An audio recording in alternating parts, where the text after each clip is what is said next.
I know I have heard this, but I am not aware of a large number of staff members who do not want to be tested. I know I have heard it has been stated, but even if it is a small number of persons, of course that is a worry in a sense, and I tell you why. If we have members, and I appeal to all the medical fraternity, and I'm none, but I'm saying this because in looking at this entire fight, you have to have everything working for the common good.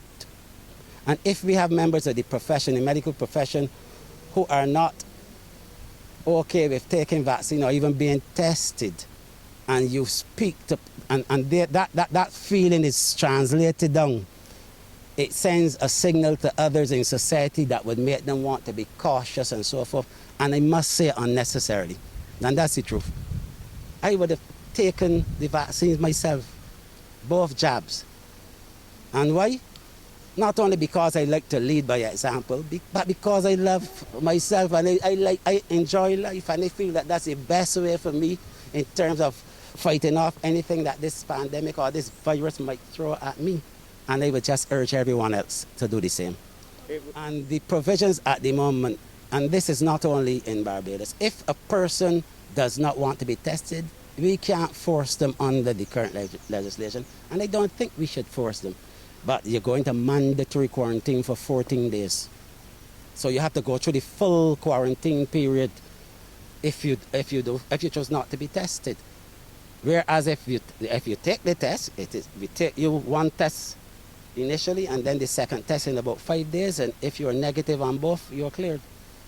If you don't take the test, you spend 14 days in quarantine.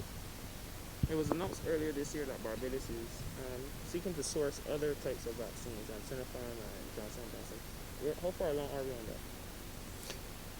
To be honest with you, we have been trying to source every single vaccine that has been approved. But sourcing and getting, and in situations where we've even paid down and paid money for vaccines, we still have not received. But we have our own vaccine committee that scrutinizes all of the information and the guidance from the international agencies that, as I said, that we depend on for guidance.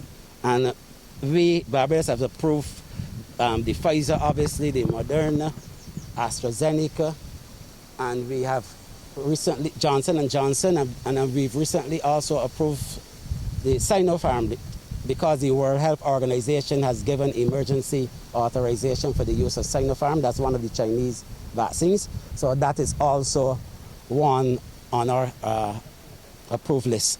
And we've also looked at, and those technical persons have recommended once it is approved, because everything associated with this one so far, which is Sputnik, the Russian vaccine, that seems to be working very well in the countries that are using it, but it is not yet on the approved list. But if that is approved, then that will be on our list. What about the vaccine from Cuba?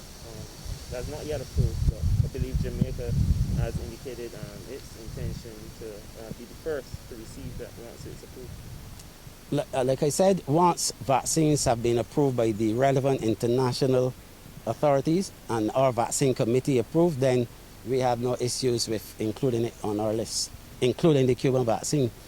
There's nothing wrong.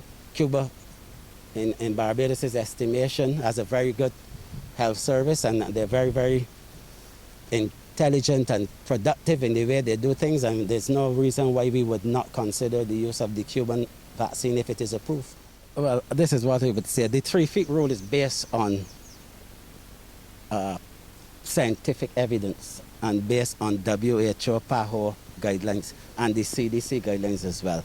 But I think the most fundamental thing, because to use an old Bayesian saying, the proof of the pudding is in the eating, right?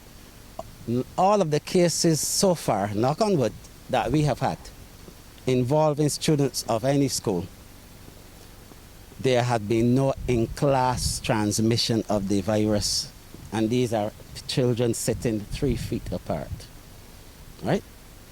So I'm saying to you that at the moment, that protocol is holding. And we didn't just pull it out of the sky. That is the guidance that we've had from the people who we take, or the institutions, the international institutions that we take guidance from. And that is what we have recommended to the Ministry of Education in terms of the distancing